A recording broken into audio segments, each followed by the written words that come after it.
There are so many startups solving for banking use cases. How are you thinking about these use cases? Like, are you trying to build them in-house? This classic build versus buy decision.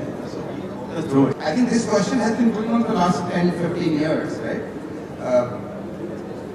I don't know. If I am a capitalist and investor, I will say no, buy. Right? I mean, you would say buy. Just go and buy, and people like TransBnk gets to do business if you choose to buy.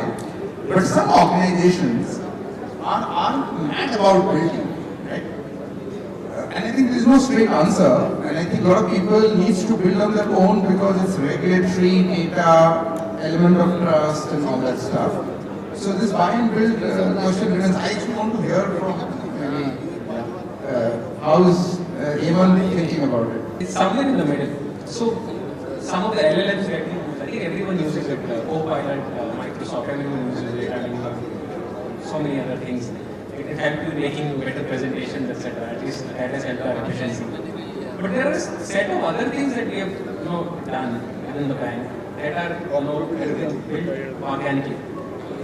So we have a basically wealth advisory as well, which is completely automated.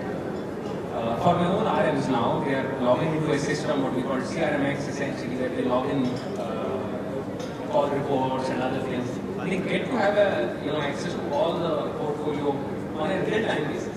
So that's also organically built.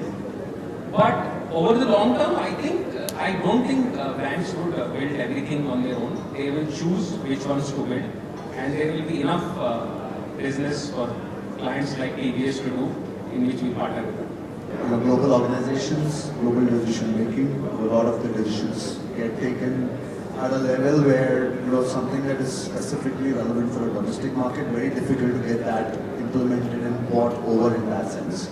So most global organizations will have parameters that they need, and they will ideally go with somebody who can play in different markets and bring solutions for your different markets. But you cannot be investing in every vendor in each local market. It's an expensive proposition for foreign banks to invest in a vendor as well. Getting to ensure that the vendors' information security protocols, etc., are all in line with what your requirements are. So not a simple decision to say, okay, in India, XYZ vendor is doing a fab job, let's get them onboarded. In Singapore, let's go with somebody else, and so on and so forth.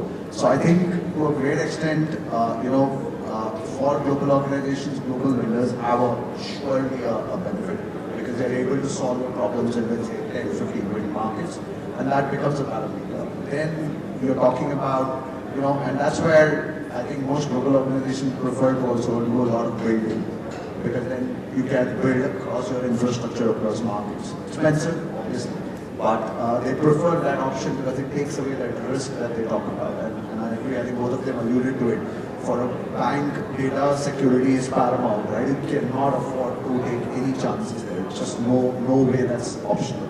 So again, the reason to go with build is primarily driven by those kind of decision-making protocols.